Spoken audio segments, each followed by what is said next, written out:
Mu mwaka gwa 2024 gavumenti lwe yatandika okufuula amasomo ga ssayansi ag'obuwaze eri abayizi bonna ku mutendera gwa O-level oba senior 4 nga basooka okutula ebigezo bino babitula mu 2006. Kino kyajjangemu ku nkola eyayitibwamu okutumbula ssayansi olwo n'ebirala ne biddirira gamba ng'okwongeza omusala gwa bannassaayansi. Newankubadde guli gutyo ssayansi akyasigala nga yasinga okukola obubi mu masomero agasinga obungi olw'ensonga nti atwalibwa okuba nga muzibu ebitagambika.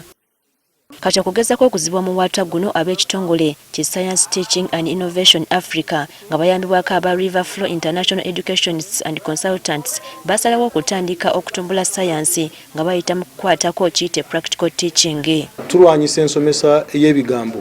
Twagala nnyo okulaba nti omwana kyasomye akikutteko ate tumuyigiriza okukikola. Okusinziza ku Amon Rugira akulira ekitongole ki Science Teachers Initiative Africa mu Uganda, ebimu ku bye bakoze kwe kuyambako gavumenti okusomesa abasomesa ba ssayansi mu nkola n'ensomesa ya gavumenti empya oba new curriculum. Tufubye nnyo okulaba nti tubangula abasomesa mu nsomesa eno empya.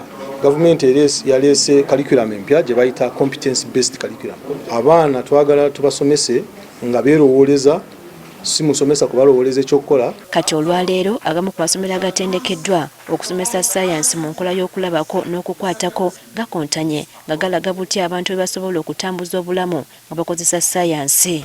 Mu bano mubaddemu n'essomero ly'Abakiggalali Wakiso SS nga abayizi basinye ey'okuna be babakiikiridde. Okusinziza ku musomesa waabwe okusomesa abaana nga bano nga balaba ku bye basoma kimuyambye ng'omusomesa kw'ossa n'abayizi okusinga nga bwe guba nga bali mu kuwandiika. Use hands on. They can be able to do them because they are doing it. They are feeling it. Compared to a theory where you are going to use English, where you are going to use the theories, language, which is detailed. So if they are doing something with their hands, it would actually be better. I would prefer practical learning.